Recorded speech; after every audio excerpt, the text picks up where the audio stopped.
ശരത് പവാറും അജിത് പവാറും ഒന്നിക്കുന്നു. മഹാരാഷ്ട്രയിൽ വലിയ രാഷ്ട്രീയ നാടകം. ഡൽഹിയിൽ സമ്മർദ്ദ ശക്തിയാകാൻ മായാവതിയും കളത്തിൽ. ദേശീയ രാഷ്ട്രീയത്തിൽ അപ്രതീക്ഷിത നീക്കങ്ങൾ.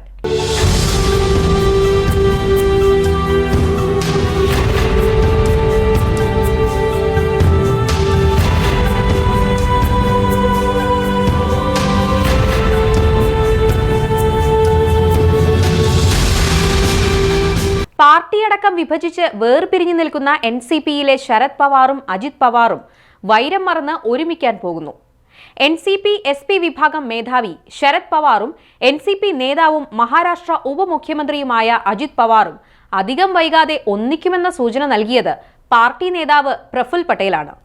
ശരത് പവാറിനോട് തങ്ങൾക്ക് വലിയ ബഹുമാനമുണ്ടെന്നും അത് തുടരുമെന്നും മുതിർന്ന NCP നേതാവ് പ്രഫുൽ പട്ടേൽ പറഞ്ഞു. രാഷ്ട്രീയ ഭിന്നതകൾ കാരണം അവർ വ്യത്യസ്ത രാഷ്ട്രീയ വഴികൾ തിരഞ്ഞെടുത്തു. എന്നാൽ ശരത് പവാറിനോടുള്ള ബഹുമാനം ഒട്ടും കുറഞ്ഞിട്ടില്ല. ഭാവിയിൽ രണ്ട് പവാറുമാരും ഒരുമിച്ചാൽ അതിൽ തെറ്റില്ല. താനും പവാർ കുടുംബത്തിന്റെ ഭാഗമാണ്.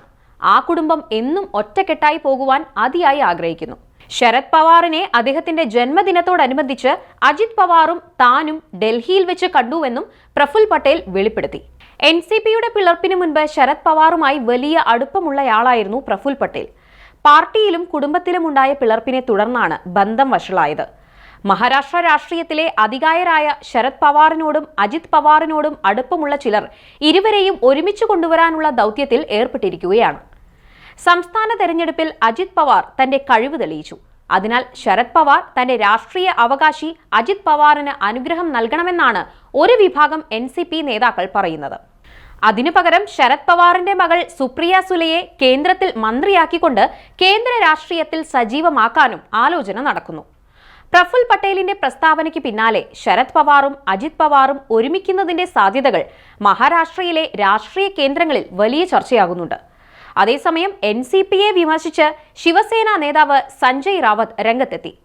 കേന്ദ്ര സർക്കാരിൽ മന്ത്രിസ്ഥാനം വേണമെങ്കിൽ ഒന്നുകിൽ NCP 8 ലോക്സഭാ MPമാരെ കൊണ്ടുവരണം, അല്ലെങ്കിൽ അവരുടെ MPമാരെ വേട്ടയാടണം എന്ന നിബന്ധന BJP പ്രഫുൽ പട്ടേലിനും അജിത് പവാറിനും മുന്നിൽ വെച്ചിട്ടുണ്ടെന്ന് അദ്ദേഹം ആരോപിച്ചു.